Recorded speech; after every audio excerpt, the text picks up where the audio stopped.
Hi everyone. ఈరోజు ఈ వీడియోలో నేను మీకు cost of living in London గురించి చెప్తాను. అండ్ ఈ వీడియో చేయమని చాలా రోజుల నుంచి అడుగుతూ ఉన్నారు. నాకు ఇప్పుడు కుదిరిందనమాట. సో కాస్ట్ ఆఫ్ లివింగ్ ఎలా ఉంటుంది అనేది నేను మీకు మెయిన్ ఎక్స్పెన్సెస్ ఏంటి, మనం అవాయిడ్ చేయలేనివి ఏంటి అనేది డిస్కస్ చేస్తాను ఈ వీడియోలో.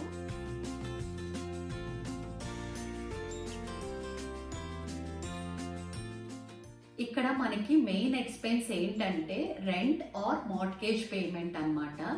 అదే మీకు ఓన్ హౌస్ అనుకోండి, మీకు మార్ట్గేజ్ పేమెంట్ ఉంటుంది ఎవ్రీ మంత్. అలా కాకపోతే మీరు రెంట్ కుంటుంటే అది rent is the major expense అనమాట, మెయిన్ ఎక్స్పెన్స్ అని అనుకోవచ్చు. రెంట్స్ ఎలా వేరీ అవుతాయంటే, సెంట్రల్ లండన్ ఉందనుకోండి మీకు అక్కడ రెంట్స్ ఎక్కువ ఉంటాయి. అది కాకుండా మీరు గ్రేటర్ లండన్కి వస్తే కొంచెం తక్కువ ఉంటాయి. అండ్ అది కూడా మళ్ళీ డిపెండ్స్ ఆన్ ద ఏరియా అనమాట. ఇప్పుడు స్కూల్స్ బాగున్నాయి అనుకోండి, అక్కడ గుడ్ స్కూల్స్ ఉంటే మీకు రెంట్ ఎక్కువ ఉంటుంది. అండ్ మీరు కమ్యూటింగ్కి దగ్గరగా ఉన్నా కూడా మీకు రెంట్స్ ఎక్కువ ఉంటాయి. సో ఈ ఫ్యాక్టర్స్ మీద రెంట్ వేరీ అవుతూ ఉంటుంది.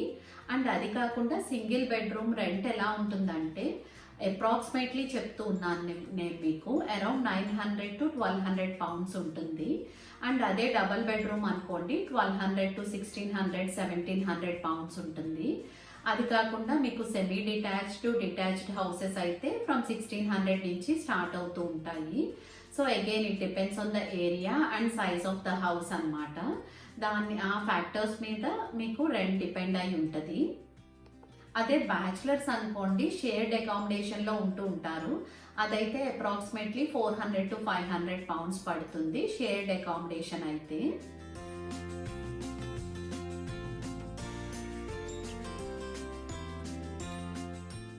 అండ్ నెక్స్ట్ ఎక్స్పెన్స్ వచ్చి కౌన్సిల్ ట్యాక్స్ గురించి చెప్తూ ఉన్నాను. మీకు ఎయిదర్ ఓన్ హౌస్ కానీ మీరు రెంట్ కున్నా కూడా అందరూ కౌన్సిల్ ట్యాక్స్ పే చేయాలి. On top of the rent మీరు కౌన్సిల్ ట్యాక్స్ పే చేయాలి. అండ్ ఆ కౌన్సిల్ ట్యాక్స్ కూడా మీకు బ్యాండ్స్లో ఉంటుంది అనమాట. Depends on the size of the house మీకు కౌన్సిల్ ట్యాక్స్ వేరీ అవుతూ ఉంటుంది. అదే మీకు పెద్ద హౌస్ అనుకోండి మీకు ఎక్కువ ఉంటుంది అనమాట కౌన్సిల్ ట్యాక్స్. అది ఎలా ఉంటుందంటే అరౌండ్ 70 pounds నుంచి స్టార్ట్ అయ్యి మీకు అరౌండ్ 250 poundsకి ఆ మధ్యలో ఉంటూ ఉంటుంది. అండ్ మా హౌస్కి వచ్చి అయితే నేను ఎగ్జాంపుల్గా చెప్తున్నాను, 220 pounds అలా పే చేస్తున్నాను నేను కౌన్సిల్ ట్యాక్స్. సో ఆ బ్యాండ్లోకి మేము వచ్చామన్నమాట.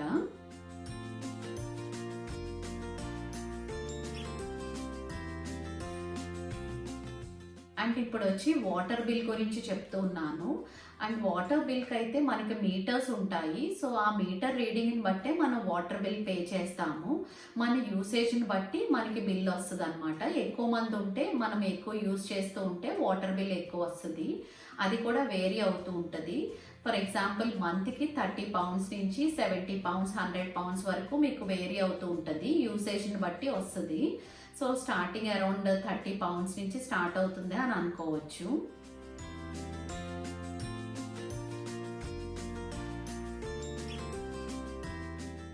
నెక్స్ట్ ఎక్స్పెన్స్ వచ్చి గ్యాస్ అండ్ ఎలక్ట్రిసిటీ.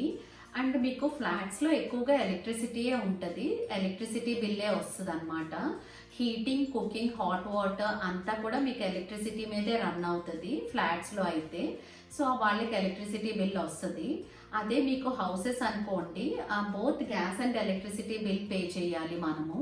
అండ్ హౌసెస్లో అయితే మీకు హీటింగ్ కానీ కుకింగ్ కానీ అండ్ హాట్ వాటర్ ఇవంతా గ్యాస్ మీద రన్ అవుతాయి అన్నమాట.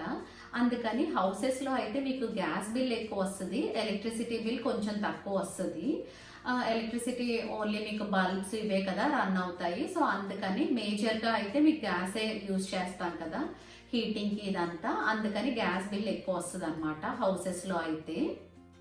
అంటే మీకు వింటర్లో అయితే గ్యాస్ అండ్ ఎలక్ట్రిసిటీ బిల్స్ ఎక్కువ వస్తూ ఉంటాయి కంపేర్ టు సమ్మర్. ఎందుకంటే వింటర్లో మనం హీటింగ్ కానీ అన్నీ ఎక్కువ యూజ్ చేస్తూ ఉంటాం కదా, అందువల్ల ఎలక్ట్రిసిటీ అండ్ గ్యాస్ బిల్స్ వింటర్లో ఎక్కువ ఉంటాయి. And approximately maybe monthly 50 pounds నుంచి స్టార్ట్ అవ్వచ్చు. 50 pounds నుంచి 200-250 వరకు కూడా ఉంటుంది అనమాట. అప్రాక్సిమేట్గా చెప్తూ ఉన్నాను. Gas and electricity bill per month మీరు 50 pounds నుంచి స్టార్ట్ అవుతుంది.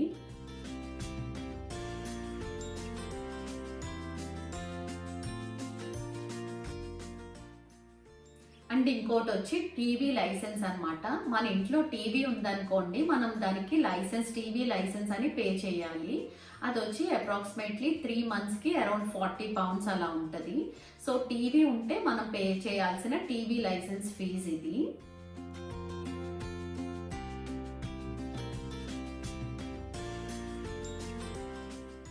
నెక్స్ట్ వచ్చి నేను చెప్పేది ఇంటర్నెట్ బిల్. మనము ఓన్లీ ఇంటర్నెట్ ప్యాకేజే తీసుకోవచ్చు, or otherwise internet and TV కలిపి కూడా ఒక ప్యాకేజ్ లాగా తీసుకోవచ్చు. So internet and TV package తీసుకుంటే మీకు కొంచెం కాస్ట్ ఎక్కువ ఉంటుంది, అండ్ ఓన్లీ ఇంటర్నెట్ ఒక్కటే తీసుకుంటే తక్కువ ఉంటుంది. అండ్ అప్రాక్సిమేట్లీ ఓన్లీ ఇంటర్నెట్ అయితే £20 నుంచి స్టార్ట్ అవ్వచ్చు. అండ్ ఇంటర్నెట్ అండ్ టీవీ అనుకోండి ఫ్రమ్ £20 to £100 మధ్యలో అలా వేరీ అవుతుంది. మనం తీసుకున్న టీవీ ప్యాకేజ్ని బట్టి కూడా కాస్ట్ మారుతూ ఉంటుంది.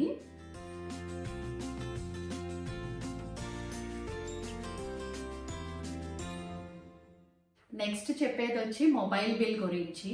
అండ్ ఇది వచ్చి మన యూసేజ్ని బట్టి ఉంటుంది అనమాట. అండ్ కాల్స్ అండ్ డేటా యూసేజ్ని బట్టి మీకు మొబైల్ బిల్ మారుతూ ఉంటుంది.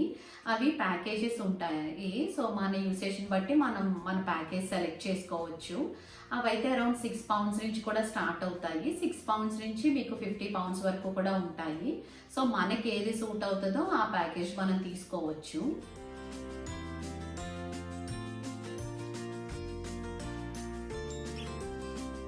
ట్రావెల్ గురించి చెప్తున్నాను. ఇది కొంచెం ఎక్స్పెన్సివ్ అనే అనుకోవచ్చు ట్రావెల్ ఇక్కడ. అండ్ అది కూడా మనం ఏ జోన్ నుంచి ఏ జోన్కి ట్రావెల్ చేస్తామో దాన్ని బట్టి కూడా మీకు ట్రావెల్ ఎక్స్పెన్స్ వేరీ అవుతూ ఉంటుంది. ఆల్వేస్ Zone 1 అంటే సెంట్రల్ లండన్ ఎప్పుడు కాస్ట్లీ అనమాట. మీరు ఇప్పుడు ఫర్ ఎగ్జాంపుల్ Zone 4లో ఉన్నారనుకోండి, Zone 1కి ట్రావెల్ చేస్తున్నారనుకో రెగ్యులర్గా, మీరు పాస్ తీసుకుంటారు కదా, మంత్లీ పాస్ వచ్చి అరౌండ్ £120 అలా ఉండొచ్చు. అదే మీరు Zone 1 ఎక్స్క్లూడ్ చేస్తే మీకు పాస్ కొంచెం కాస్ట్ తగ్గుతుంది. అండ్ మీకు ఒకవేళ మంత్లీ పాస్ ట్రావెల్ పాస్ ఉందనుకోండి, monthly pass or weekly pass ఉందనుకోండి, మీరు బస్ ఫ్రీగా ట్రావెల్ చేయొచ్చు. ట్రైన్ పాస్ ఉంటే మీకు బస్ కూడా ఫ్రీ ట్రావెల్ కింద వస్తుంది, బస్లో ఫ్రీగా వెళ్ళొచ్చు మీరు. అండ్ మీరు మంత్లీ పాస్ తీసుకోలేదనుకోండి, రెగ్యులర్గా ట్రావెల్ చేయరనుకోండి, మీరు పే యాజ్ యూ గో లాగా ఆయిస్టర్ కార్డ్స్ ఉంటాయన్నమాట, అవి ట్యాప్ చేసి వెళ్తూ ఉండొచ్చు. సో మీకు ఆ ట్రావెల్కి ఎంత అవుతుందో అంత కట్ అవుతూ ఉంటుంది. అండ్ బస్సెస్ కూడా మీరు బస్ పాస్ తీసుకోలేదనుకోండి, మీరు పే యాజ్ యూ గో లాగా వెళ్ళిపోవచ్చు అనమాట. అది అంతా కూడా మీరు ట్యాప్ చేసేస్తే మీకు ఆయిస్టర్ నుంచి కట్ అయిపోతూ ఉంటుంది మనీ.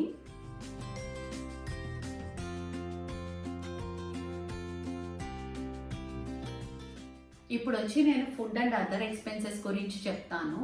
మీకు ఫుడ్ అంటే మీకు గ్రాసరీ షాపింగ్ ఉంటుంది కదా, సూపర్ మార్కెట్స్లో దొరికేవన్నీ మనం తీసుకుంటాము. అది కాకుండా మన ఇండియన్స్ అనుకోండి, మనకి ఇండియన్ షాప్లో కూడా గ్రాసరీస్ అవి కొంటూ ఉంటాం కదా. సో ఇవన్నీ కలిపి మీకు అప్రాక్సిమేట్లీ ఒక మీడియం సైజ్ ఫ్యామిలీకి అయితే అరౌండ్ వీక్లీ ఒక £100 to £125 అలా అవ్వచ్చు. సో మంత్లీ £400 to £500 ఒక మీడియం సైజ్ ఫ్యామిలీకి ఫుడ్కి అవ్వచ్చు అనమాట. అందులో మీకు సూపర్ మార్కెట్ అండ్ నేను ఇండియన్ గ్రాసరీస్ కూడా ఇంక్లూడ్ చేసి చెప్తున్నాను. సో ఇది అప్రాక్సిమేట్గా £400 to £500 పర్ మంత్ వేసుకోవచ్చు.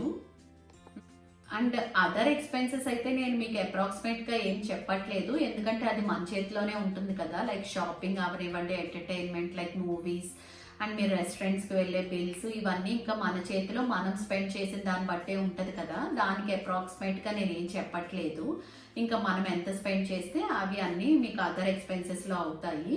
నేను ఫుడ్ ఒక్కటే అప్రాక్సిమేట్గా చెప్తూ ఉన్నాను మీకు.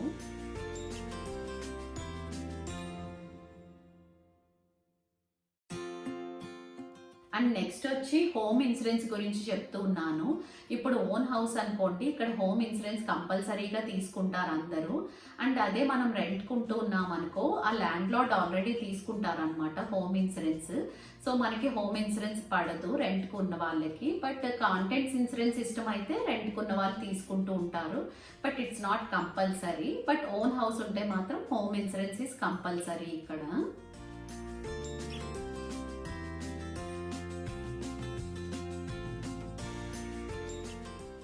అంటే ఇప్పుడు కార్ గురించి డిస్కస్ చేస్తాను. అండ్ ఇప్పుడు మీకు ఇంటర్నేషనల్ డ్రైవింగ్ లైసెన్స్ ఉందనుకోండి, ఫస్ట్ 1 ఇయర్ వచ్చి మీరు ఆ డ్రైవింగ్ లైసెన్స్తో మీరు కార్ డ్రైవ్ చేయొచ్చు. బట్ ఆఫ్టర్ 1 ఇయర్ మాత్రం మీరు ఇక్కడ డ్రైవింగ్ టెస్ట్ తీసుకొని ఇక్కడ డ్రైవింగ్ లైసెన్స్ తీసుకోవాల్సిందే కంపల్సరీ. అండ్ డ్రైవింగ్ క్లాసెస్ కూడా ఇక్కడ కొంచెం ఎక్స్పెన్సివ్ అనే అనాలి. పర్ అవర్ మీకు అరౌండ్ 25 pounds to 30 pounds అలా తీసుకుంటూ ఉంటారు డ్రైవింగ్ ఇన్స్ట్రక్టర్స్ పర్ క్లాస్కి కాస్ట్ అది. అండ్ డ్రైవింగ్ లైసెన్స్ వచ్చిన తర్వాతే మీరు డ్రైవ్ చేయగలుగుతారు ఇక్కడ. అండ్ ఇక్కడ రూల్స్ కూడా చాలా స్ట్రిక్ట్గానే ఉంటాయి, మనం చాలా స్ట్రిక్ట్గా ఫాలో అవ్వాలి డ్రైవింగ్ రూల్స్ అన్నీ కూడా. అండ్ మనకి లైసెన్స్ వచ్చిన తర్వాత కార్ తీసుకున్నాం అనుకోండి, దానికి car insurance is also compulsory అన్నమాట. Depends on the car cost, మీకు ఇన్సూరెన్స్ వేరీ అవుతూ ఉంటుంది. అండ్ కార్ ఇన్సూరెన్స్ వచ్చి మినిమం 30 pounds నుంచి స్టార్ట్ అవుతుంది per month. So car insurance is compulsory. And road tax ఇవన్నీ కూడా ఉంటాయి on top of it. So car ఉంటే మళ్ళీ మెయింటెనెన్స్ కాస్ట్ ఇవన్నీ కొంచెం డిఫరెంట్ అన్నమాట.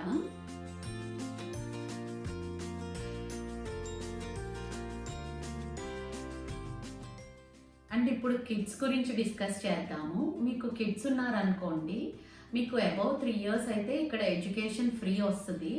అండ్ అది కూడా నేను ఒక వీడియో చేశాను, ప్రైమరీ ఎడ్యుకేషన్ ఇన్ యూకే అని.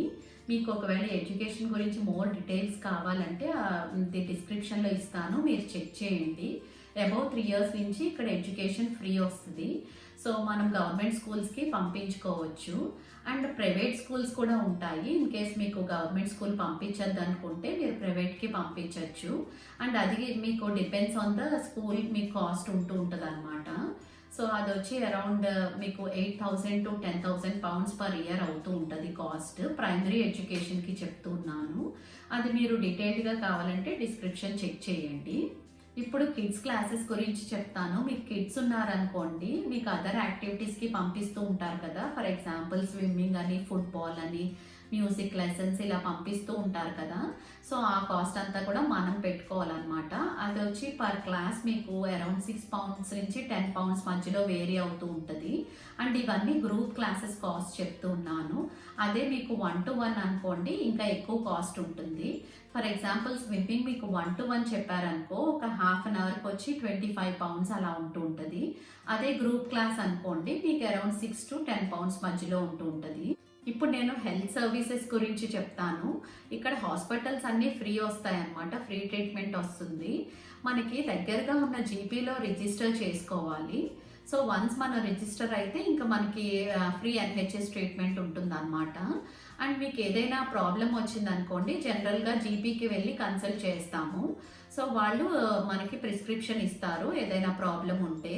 సో ఆ ప్రిస్క్రిప్షన్ వచ్చి మనం పే చేసి తీసుకోవాలి. ఆ ప్రిస్క్రిప్షన్ కూడా లైక్ ఫిక్స్డ్ కాస్ట్ ఉంటుంది అనమాట. మీకు పర్ ప్రిస్క్రిప్షన్ వచ్చి 9 pounds అలా ఉంటుంది. అదే కిడ్స్కి ప్రిస్క్రిప్షన్స్ అయితే ఫ్రీ వస్తాయి. అది కాకుండా మీరు ఇన్ కేస్ ఏదైనా ప్రాబ్లం వచ్చి హాస్పిటలైజ్ అయ్యారనుకోండి, ఇంకా మొత్తం ట్రీట్మెంట్ అంతా వాళ్ళే చూసుకుంటారు, ఇంక్లూడింగ్ మెడిసిన్స్ కూడా ఇంకా అన్నీ ఫ్రీ వస్తుంది అనమాట. ఎన్హెచ్ఎస్లో కొన్నిసార్లు ఎమర్జెన్సీ కాకపోతే మాత్రం డిలేస్ అవుతూ ఉంటాయి. సో అందుకని కొంచెం మంది ప్రైవేట్ ఇన్సూరెన్స్ కూడా తీసుకొని పే చేస్తూ ఉంటారనమాట. ఎమర్జెన్సీలో ప్రైవేట్ ఇన్సూరెన్స్ యూజ్ చేస్తూ ఉంటారు.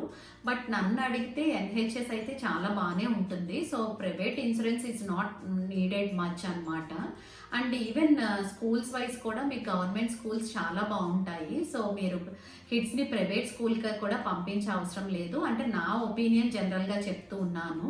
మీరు ఇనీషియల్గా లండన్ వస్తే మాత్రము ఈ 2 కాస్ట్లు అవాయిడ్ చేయొచ్చు. లైక్ ప్రైవేట్ స్కూల్స్ కానీ, మీకు ప్రైవేట్ ఇన్సూరెన్స్ ఫర్ మెడికల్ కానీ మీరు తీసుకొని అవసరం లేదు. మోస్ట్లీ అన్ని ఎక్స్పెన్సెస్ నేను కవర్ చేయడానికి ట్రై చేశాను. మీకు క్లియర్గా ఒక ఐడియా వచ్చి ఉంటుంది అని అనుకుంటున్నాను. అండ్ నేను అన్ని అప్రాక్సిమేట్ కాస్ట్లీ చెప్పాను అనమాట.